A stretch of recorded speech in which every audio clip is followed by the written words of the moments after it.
นับสนุนโดยธนาคารอินโดจีนนับแต่ก้าวเข้าปี 2025 ประเทศเฮาโดยรวมแม่นยังเผชิญกับความท้าทายทางเศรษฐกิจการเงินและเงินตาซึ่งได้ส่งผลกระทบโดยตรงต่อเศรษฐกิจมหาภาคของประเทศการดำรงชีวิตของประชาชนก็ลำบากพอสมควรแนวใดก็ตามธนาคารแห่งสปป.ลาวในนามผู้คุ้มครองมหาภาคแม่นได้นำใช้หลายมาตรการรวมทั้งนโยบายต่างๆเฮ็ดหน้าที่ตามพระราชบทบาทของตนเฮ็ดให้หลายๆอย่างเริ่มดีขึ้นเป็นต้นแมนปัญหาเงินเฟ้ออัตราแลกเปลี่ยนใน3เดือนของปี 2025 นี้ธนาคารแห่งสปป.ลาวได้มีการเคลื่อนไหวเวียกงานแนวใดเฮาไปฟังการรายงานของท่านพานุศักดิ์แกนวงศ์พระจันทร์หัวหน้าองค์การธนาคารแห่งสปป.ลาวบายดีบรรดาท่านผู้มีเกียรติท่านหญิงท่านชายที่นับถือและเพลงข้าพเจ้าพานุศักดิ์แกนวงศ์พระจันทร์หัวหน้าองค์การขอถือเป็นเกียรติต่างหน้าธนาคารแห่งสปป.ลาวรายงานสภาพการเคลื่อนไหวเวียกงานจุดสุ่มประจำไตรมาส 1 ปี 2025 ของธนาคารแห่งสปป.ลาวให้บรรดาท่านได้รับทราบโดยสังเขปคือดังนี้ปัญหาที่ 1 ธนาคารแห่งสปป.ลาวได้ดำเนินนโยบายเงินตราในรูปแบบผสมผสานในนี้ได้ปรับลดอัตราดอกเบี้ยพื้นฐานลงจาก 10.5% ต่อปีมาเป็น 10% ต่อปีรักษาอัตราส่วนเงินเฮฝากบังคับที่ระดับ 8% สำหรับสกุลเงินกีบและ 11% สำหรับสกุลเงินตราต่างประเทศแต่ได้ปรับปรุงหลักการรักษาเงินเฮฝากบังคับสกุลเงินกีบ2ครั้งโดยปรับลดอัตราส่วนการรักษาเงินเฮฝากบังคับเป็นพันธบัตรจาก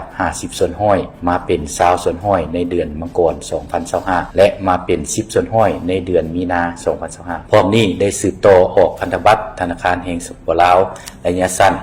ด้วยรูปแบบประมูลดอกเบี้ยได้โจ๊ะผลิตภัณฑ์เงินฝากประจำของธนาคารแห่งสปป.ลาวระยะ3เดือนและ6เดือนธนาคารแห่งสปป.ลาวได้สืบต่อปฏิบัตินโยบายอัตราแลกเปลี่ยนตามกลไกตลาดที่มีการคุ้มครองของรัฐด้วยการกำหนดอัตราอ้างอิงให้มีความเหมาะสมได้ปรับขอบการกำหนดอัตราแลกเปลี่ยนของธนาคารธุรกิจจากบวกลบ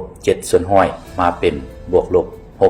6.5% ในเดือนมีนาคม 2025พร้อมทั้งสืบต่อคุ้มครองติดตามและพัฒนาตลาดแลกเปลี่ยนเงินตราต่างประเทศ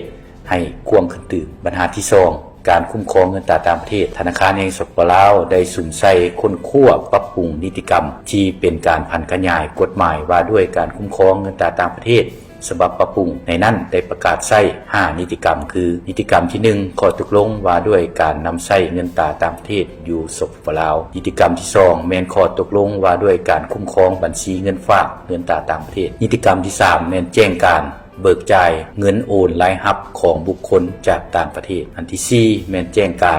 รจัดตั้งปฏิบัติรายรับเงินตราต่างประเทศจากการส่งออกสินค้าและการบริการและอันที่5แม่นแจ้งการเกี่ยวกับหน้าที่รับผิดชอบเวียกงานคุ้มครองเงินตราต่างประเทศของสาขาธนาคารแห่งสปป.ลาวประจำภาคนอกจากนี้ยังได้ออกหนังสือยั่งยืนเปิดบัญชีนำเข้าส่งออกมีจำนวน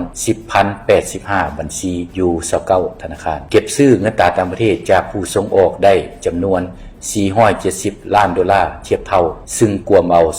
39.17% ของแผนการปีพร้อมกันนี้การพัฒนาระบบบริหารกระแสเงินตราต่างประเทศได้สำเร็จการสร้างโมดูลการส่งออกและเปิดนำใช้ระบบดังกล่าวอย่างเป็นทางการในเดือนมีนาคม 2025ผ่อนคำกับไดนาเพต้องเห็นแนวใดเดี๋ยวมาเบิ่งกันปีใหม่นี้ไผอยากได้คำจะซื้อเก็บก็ดีจะซื้อไปสมมาคนที่ทานหักก็ได้ขอแนะนำซื้อผ่านไดนาเพเลยเพราะบ่ต้องจ่ายเต็มก็ได้คำมาใส่แบบนี้เลย ง่ายๆเพียงแต่เปิดบัญชีกับธนาคารอินโดจีนก็สามารถเปิดวงเงินไดนาเพได้แล้วเมื่อได้วงเงินแล้วก็สามารถนำไปใช้ได้ทันทีพอถึงคำแล้วคิดว่าทุกคนน่าจะคิดถึงคำพูวงเป็นอันดับแรกคือกันก็เพราะว่าคำพูวงคำดีคำคุณภาพและการบริการที่มาจากใจและที่สำคัญ QR สแกนของ IB คู่มันมีอยู่คำพูวงทุกสาขาเลยเด้อ